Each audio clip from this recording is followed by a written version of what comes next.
অবশেষে আমার খিচুড়ি গরুর মাংস এসে পড়লো। এখন খালি খাওয়ার পালা। এ দেখছেন, খালি এখন মাংস নিব আর খাবো। দেখেন খিচুড়িটা আমি হলুদ কম দিছি, একদম কম। খিচুড়িতে মশলায় দেইনি, অল্প একটু হলুদ টলুদ দিয়ে খিচুড়িটা রেডি করে ফেলছি। আল্লাহ বিসমিল্লাহির রহমানির রহিম। কোনো কথা হবে না, মজার ব্যাপার মজা, মানে খালি কিনতে হবে। কি যে স্বাদ! আহ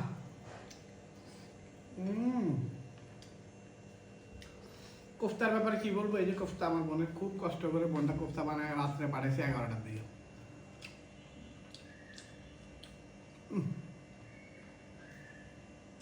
এই কোফতাটা আসলে বোনকে বারবার মন চায় বলি যে পাঠাও, বাট এত কষ্ট এই কোফতাটা বানানো, কারণ এই মাছের চিতল মাছ অনেক সরি কাটা।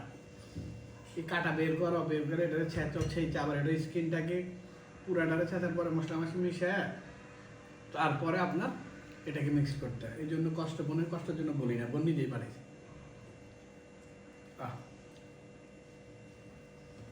সেই স্বাদ।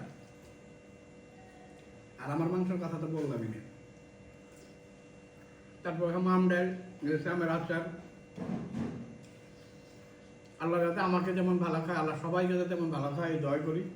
আল্লাহর কাছে হাজার হাজার লাখো কোটি গুণ শুকরিয়া যে আল্লাহ আমাকে এখন এই অবস্থায় এইভাবে আল্লাহ অনেক ভালো রাখছে। আল্লাহ সবাইকে ভালো রাখুক, এই দয়া করি। আজকের জন্য এখানে বিদায়। যারা যারা বাসায় আছেন, বউ বাচ্চার সাথে আছেন, বাবা মার সাথে আছেন, এখনই মাংস আনেন, খিচুড়ি বসান, সবাই মিলে একই টেবিলে বসে খান। মায়া কিন্তু 2 দিনের, বুঝছেন? বাপ মা যদি মরে যায় আর পাইবেন না, যদি দাদা দাদি মরে যায় আর পাইবেন না। মানে যে কোনো কেউ, আপনার পরিবারে কেউ যদি একবার হারায় যায় তাকে আর পাবেন না। যারা বৃদ্ধ আছে, বয়স্ক আছে, তাদের দিকে খেয়াল রাখুন, তাদের যত্ন নেন। আপনি একদিন বৃদ্ধ হবেন, আপনি একদিন বাবা মা হবেন, সেই জিনিসটাতে মাথায় রাখবেন। তো এই বলে আজকের জন্য এখানে বিদায়। আসসালামু আলাইকুম ওয়া রাহমাতুল্লাহি।